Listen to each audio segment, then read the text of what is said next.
So that's not meant to move, I take it, to that degree? No, on the new way that's solid. That would explain it then. Well, hello and welcome back to the channel. Sorry there wasn't a video last week. I just didn't get a chance to finish anything. There might or might not be a video next week. I'm way off to Ireland in the morning to do some volunteering, which, if you're watching this on Sunday, was actually yesterday, just to be confusing. So I'm hoping we can do a quick update on how things are going and the road trip. I've got no idea how things are going to be. I don't even really know where I'm driving to. I just know I've got to get on a big boat and put the van on it and hope we don't hit an iceberg. Part of the reason I've been busy the last couple of weeks, apart from volunteering, I've been trying to get to the bottom of why Travis hasn't quite been running right.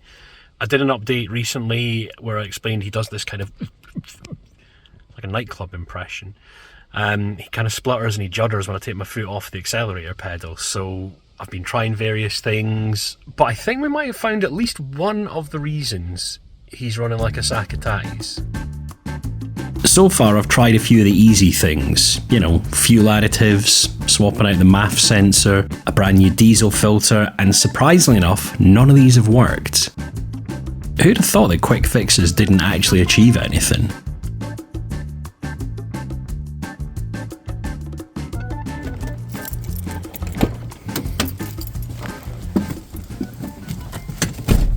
Well, the van still isn't running quite right, so it's time to take it for diagnostics. Cross everything.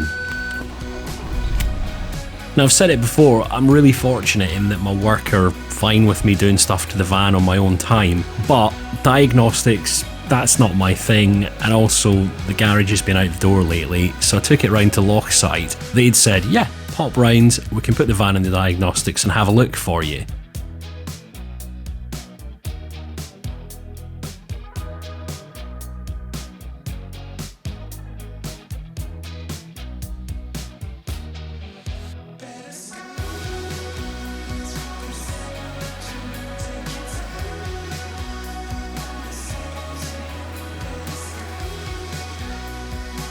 Maybe it's because I had so many issues with the caddy towards the end of its run, but the drive out, well, I started getting nervous.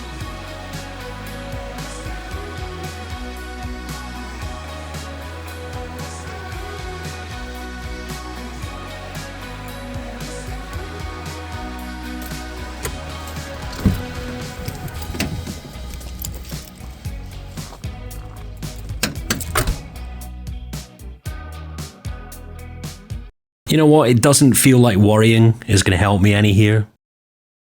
We might as well get it on the diagnostics, plug it in, see if there's any fault codes registered. We got one! I'm not sure if I'm meant to be happy that we've got a fault code, but maybe it's some closure, maybe this will steer us in the right direction. Or then again, maybe not. Maybe predictably enough, just resetting the fault code hasn't made the slightest difference. I mean, it did for a second.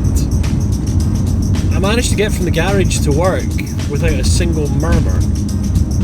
But on the drive home tonight, it was business as normal. It was back to spluttering, so... There are some positives from today.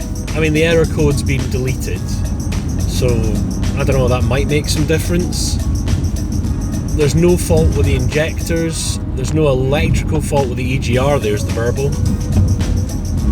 But I guess it could just be the EGR's caked up, it could be a relay, it could just be a battery. This low voltage thing, I'm utterly useless with electrics, but I know enough that if the battery's not right, you know, that's going to mess with things, so that's quite a big jump. I wonder if that picked up on camera. So yeah, we'll see. We shall see. It would just be nice to get to the bottom of why it's running like this. I'm also kind of glad this is the first time it's picked up on camera. So hopefully it's noticeable enough and maybe you can give me some help below. But I think we'll start with the basics. We'll check the battery and we'll check relays as well, because it'd be great. If it's just a battery, I can get one through work. Shouldn't be too bad. It's not a start-stop battery, so I don't have to get an AGM because they're expensive and, well, second-hand, damn near impossible to get hold of. So, we'll see. By this point, I was really getting my hopes up. Diagnostics said to swap out a couple of relays and that might do the trick. Right, so that two, I believe, are the ones I need to swap out.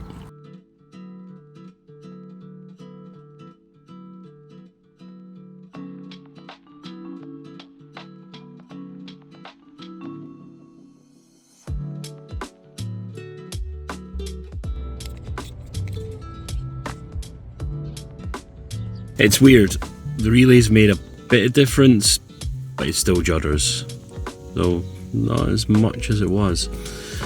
Anyway, gonna get one of the guys at work to give it a run and see if we can actually get to the bottom of what's causing it. So Les from our workshop took the van out for a run, just to see if it would replicate the problems I was having and maybe give us another bit of a hint as to what's up.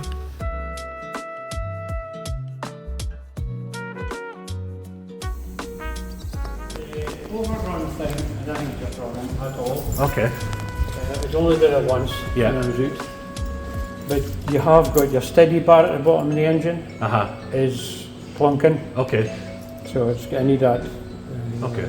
steady bar at the bottom for the chassis to the gearbox. Kind of Okay. got a little wee bar, Yeah. wee rubber.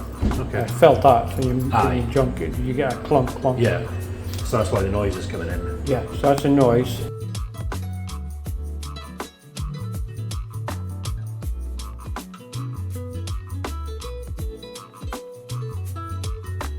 Well, at least that's part of the problem solved, right?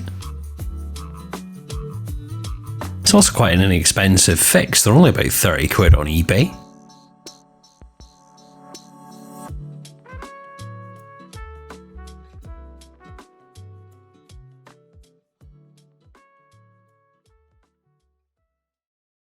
In a shocking turn of events, this actually turned up within its delivery window.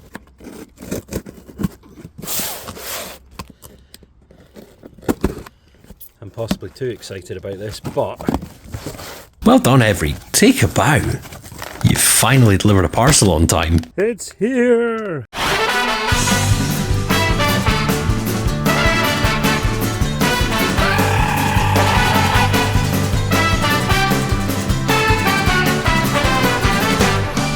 As he pulls up, the doll's head laughing, and Miraldo throws his body in the sea.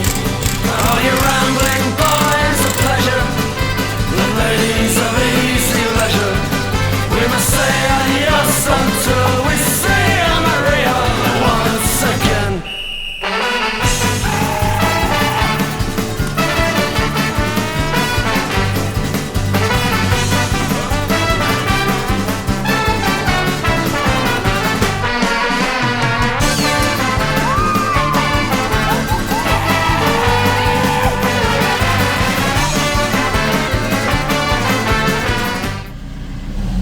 And now the moment of truth.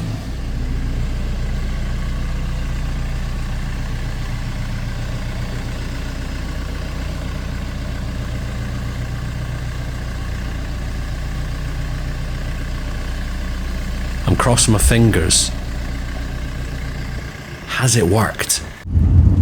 So that's the replacement steady bar, gearbox mount. That's it fitted. And it has made a huge difference.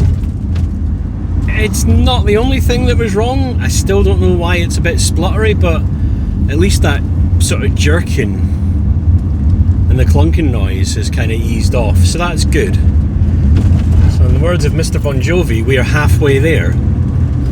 I just need to find out what the other half of the issue is. So a lot done, a lot achieved, a lot clearly still to do, and I am going away to Ireland for a week.